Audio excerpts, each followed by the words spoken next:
Bem, dando continuidade ao nosso estudo de cinemática, vamos falar nesse vídeo sobre o movimento retilíneo uniformemente variado. Ele foi chamado também no passado movimento retilíneo uniformemente acelerado. Bem, já foi colocado que se tiver um referencial, ou seja, considerado fixo, na realidade um referencial totalmente fixo também nós já falamos que ele na realidade não existe, mas se essa posição chamada de posição A, esse ponto A for chamado de um ponto fixo, o ponto B estará movimentando em relação a essa referência se o vetor posição xb em relação a A estiver variando ou não ao longo do tempo. Bem, o movimento desse ponto B pode ser classificado tanto quanto a sua trajetória quanto ao módulo do seu vetor velocidade. O movimento de B pode ser um movimento retilíneo ou pode ser um movimento curvilíneo. O movimento de B pode ser unidimensional, 1 grau de liberdade, bidimensional movimentando um plano, tridimensional movimentando no espaço com 3 graus de liberdade, movimentando segundo 3 eixos. Então essa é a classificação quanto à trajetória. Quanto ao módulo do vetor velocidade, o módulo do vetor velocidade pode ficar constante e nós já estudamos isso no movimento retilíneo e uniforme. E o módulo do vetor velocidade também pode ser variável. Agora, como esse módulo do vetor velocidade varia no tempo, ele pode acontecer das mais variadas formas. Hoje nós vamos estudar uma delas.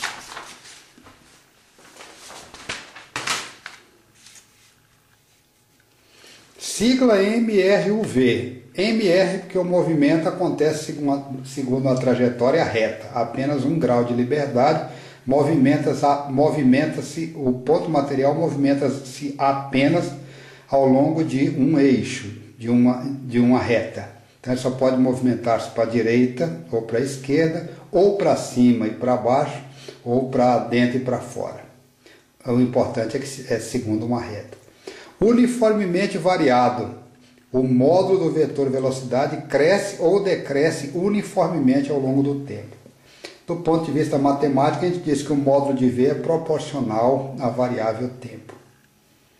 Bem, para poder medir a variação da velocidade no tempo, a gente já viu que ele pode ser calculado como sendo a variação do vetor deslocamento com o tempo.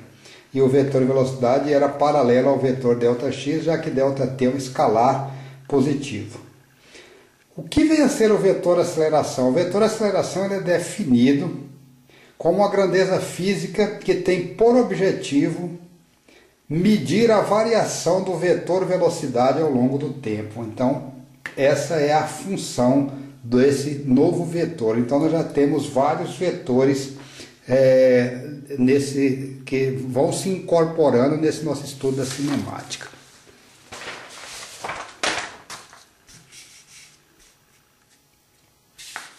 Só para relembrar, movimento retilíneo, trajetória reta, essa que está aqui azul.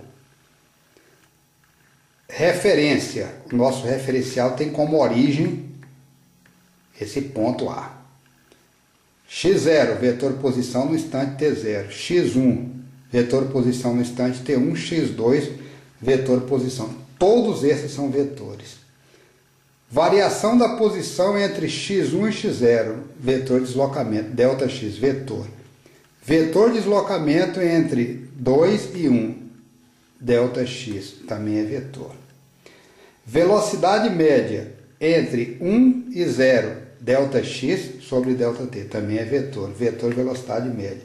Vetor velocidade média é paralelo ao vetor ΔX. Se fizer ΔT ficar pequeno, esse vetor vai aproximar de x0, nós vamos ter um vetor ΔX bem pequenininho, dividido por um ΔT bem pequenininho. Essa é a definição de velocidade instantânea.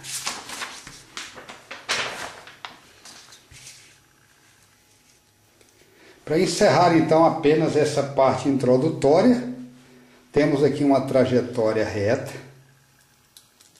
vetor V1 no instante T1 ou nessa posição x1, vetor V2 no instante T2, vetor V3 no instante T3 e essas velocidades crescendo. Módulo de V3 maior do que o módulo de V2, maior do que o módulo de V1. Isso é que é chamado de movimento retilíneo e ele está sendo acelerado. Definição da aceleração média entre 1 e 2 vai ser o vetor V2 menos o vetor V1, que dá ΔV, dividido por ΔT. A aceleração média assim definida é paralela ao vetor ΔV. Entre 1 e 2, a aceleração média entre 2 e 3 vai ser V3 menos V2, dividido por T3 menos T2 e assim por diante. O importante a salientar é que a aceleração é um vetor. Dessa forma tem módulo, tem direção e tem sentido.